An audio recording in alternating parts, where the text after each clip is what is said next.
I just want to address a question that was asked about the major minor pentatonics, and the point that they're only 3 frets apart. So there's not going to be much guitar playing, if any, in this video. It's really about just my approach to minor and major pentatonics.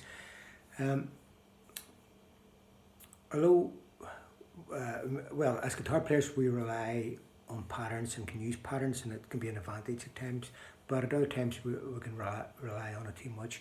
So what happens is we know that the major and minor pentatonics are only 3 frets apart, but the problem is if you're always relying on that and playing one but thinking of the other, it can become very confusing very quickly.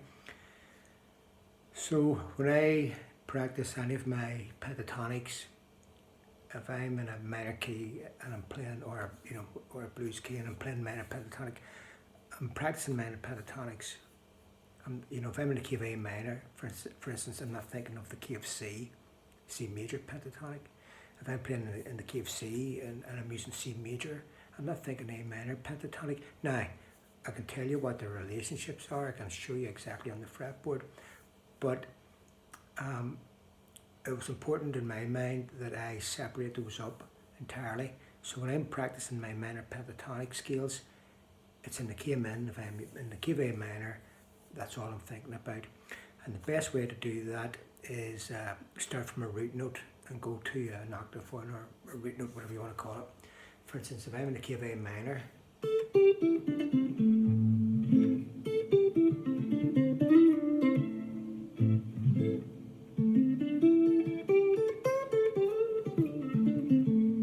I'll work from the A to the A just for practice sake.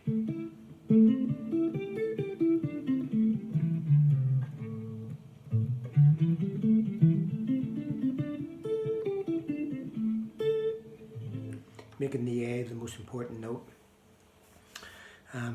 because I find if you practice from the root note to the root note, all the intervals of the scale that you're learning, you can hear them with reference to the root note. And that's what an interval is. It's a musical distance between two notes. So we'll want to hear those musical distances between our root note, which is A in this case. So if I'm in the key of A, I will practice from an A to an A in terms of just practicing scales and getting familiar with my minor pentatonic.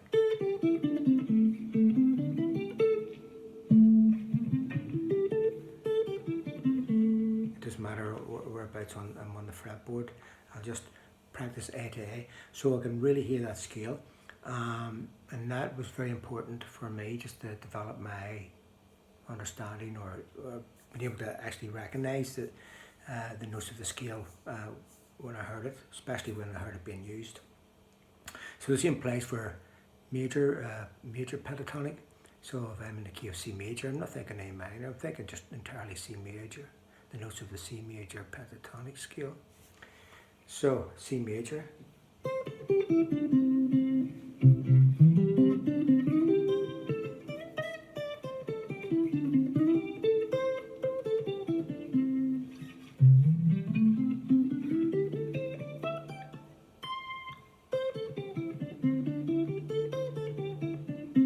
I'm actually just thinking entirely of the major pentatonic, and not trying to think what other key can I play in that's going to give me the equivalent.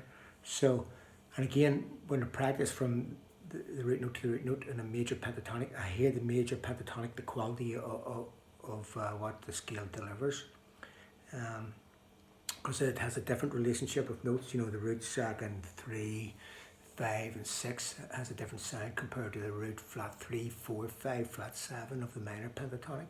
It's a different sound, it's a different scale, and I so easily get confused between the two because of relying on patterns. So I would say treat them differently, practice them differently, and if you're practicing one key, don't even be thinking about a different key, and practice them from root note to root note, or root note to octave, whatever you want to call it, to really establish that sound and that you can recognize that sound of the scale.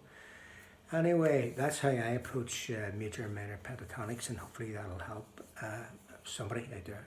Okay guys, cheers.